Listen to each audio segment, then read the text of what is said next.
हमेशा तृप्ति का भाव रहे। जितना तुम्हें मिला है, जो कुछ भी तुम्हें मिला है, उसके प्रति तृप्ति का भाव, इसी को कहता हूं भीतर से सन्यास। सन्यास लेने के लिए कहीं जाने की जरूरत नहीं, जंगल पहाड़। सन्यास का अर्थ है आपके प्राणों में हो जाए तृप्ति का भाव।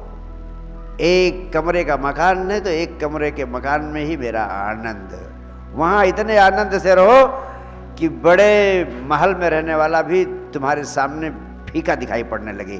तुम्हारी मौज, तुम्हारी मस्ती, तुम्हारे आंखों की तरंग ऐसी हो। मन के कारण ही तो तुम्हें बीमारी होती है। तुम्हारे मन में भाव होता कि अरे मैं तो एक कमरे के मकान में हूँ, बस वहीं हिंसा शुरू हो गई। अरे उस एक कमरे के मकान को तुम परमात्मा का वरदान समझो, तुम उसके प्रति पूर्ण तृप्ति का भाव रखो। Who cares? Adopt this attitude. एक कमरे का मकान है तुम्हारा कि 2 कमरे का मकान है तुम्हारा, क्या फर्क पड़ता है? जिस पे फर्क पड़ता है वो दुखी हो। तुम कहो अगर देखने वालों पे फर्क पड़ता है तो देखने वाले दुखी हो। मेरे पे फर्क नहीं पड़ता, डजेंट मैटर टू मी। आपको मैं वो राज बता रहा हूं कि अगर इतना तृप्ति के भाव से आपने रहना शुरू किया, पहली बात तो आपका वर्तमान का क्षण आपके लिए उस एक कमरे में रहते हुए भी परम आनंद का क्षण हो जाएगा, पहली बात। और दूसरी बात, दूसरी घटना ये घटेगी कि उस एक कमरे के मकान को राज भवन में बदलने में समय नहीं लगेगा, अपने आप वो बड़े मकान में परिवर्तित हो जाएगा, जहां तृप्ति का भाव आता है। उसके बाद जो दूसरी चमत्कारी घटना घटती है कि वो एक कमरे का मकान विशाल भवन में बदलना शुरू हो जाता उसी क्षण से। तुम्हें बड़े मकान सिर्फ इसलिए नहीं मिल पाते हैं क्योंकि तुम उस छोटे मकान में अटक जाते हो। 24 घंटे तुम्हारी खोपड़ी में रही, छोटा मकान हाय रे, छोटा मकान हाय रे, छोटा मकान। तुम्हारा ध्यान उस छोटे मकान पर केंद्रित रहता है। जहां ध्यान केंद्रित हो जाता वहीं अटक जाता, फिर उसके आगे तुम्हारी यात्रा नहीं हो पाती। तो भीतर से सन्यास का भाव पैदा कर लो। मैं महामंत्र दे रहा हूं तुम्हें, यानी भीतर से तृप्ति का भाव, यानी जहां हो वहीं पर तृप्त हो जाओ। कोई और आकांक्षा जैसे हो ही नहीं आपकी। समझो कि आप उस फकीर की तरह आनंदित हो। ये सब धारणाओं का ही तो अंतर है, कुछ नहीं बदलने वाला है। कहते हैं एक शिष्य अपने गुरु के साथ यात्रा पर जा रहा था। अब गुरु के कंधे पर एक जो उसका झोला था, वो गुरु बहुत संभाल संभाल के चल रहा था। रास्ते में एक जगह रुकना हुआ, कुएं पर विश्राम किया, पानी पिए और सोचा थोड़ा विश्राम कर ले तो चलते। कहीं नींद लगी और कोई उस झोले को लेकर चला न जाए, इस भय से वह फकीर उस झोले को संभाले रहता था और बीच बीच में आँख खोल खोल के देख भी लेता था। उसका शिष्य बहुत चिंता में पड़ गया। उसने सोचा मैंने अपने गुरु को कभी इतना चिंताग्रस्त नहीं देखा, इतना तनावग्रस्त नहीं देखा। आखिर है क्या इस झोले में कि ये गुरु आज असहज हो गया, एबनॉर्मल हो गया है। वो इस फिराक में पड़ गया कि जैसे मौका लगेगा वो चेष्टा करेगा जानने की कि आखिर इस झोले में है क्या।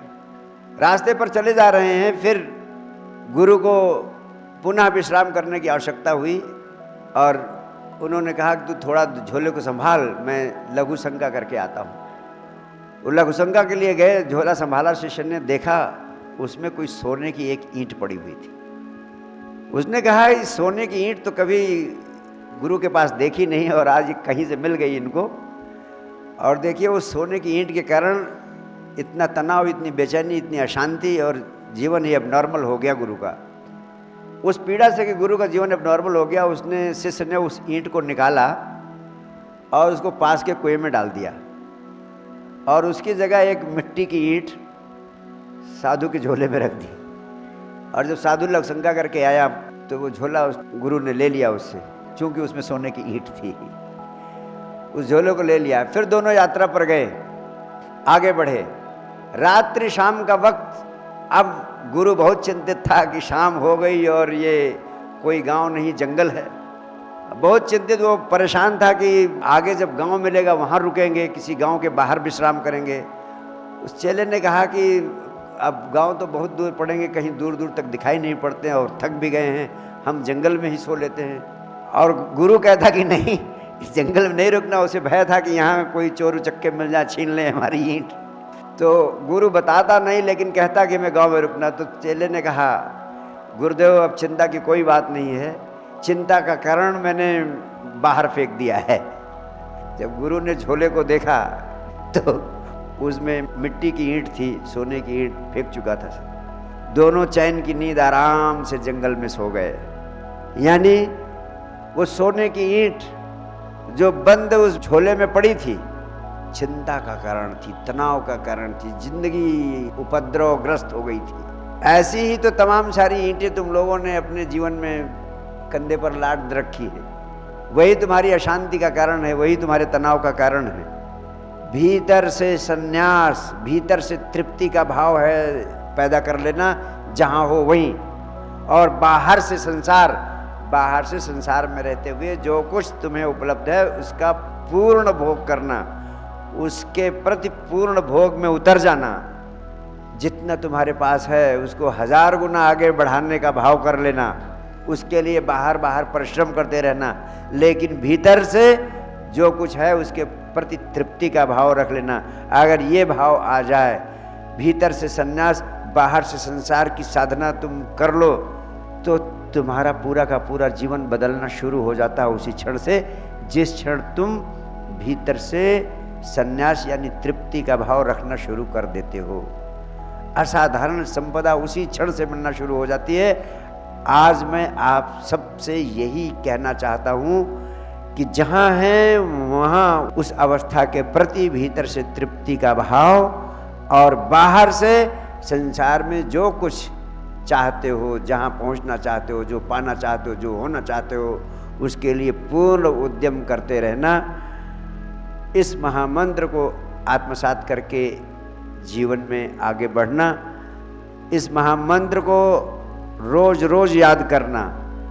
यानी हर क्षण जब भी मेरी याद आए तो याद आ जाए कि मैं पूरी तरह तृप्त हूँ, मैं पूर्ण तृप्त हूँ, जो मिला है उससे तृप्त हूँ। क्यों? क्योंकि मेरे गुरु ने कहा है, अगर मैं जो हमारे पास जितना है उससे मैं तृप्ति का भाव रखूँगा, तृप्ति का भाव रखूँगी, तो जो जो मुझे चाहिए वो तत्क्षण मिलना शुरू हो जाएगा।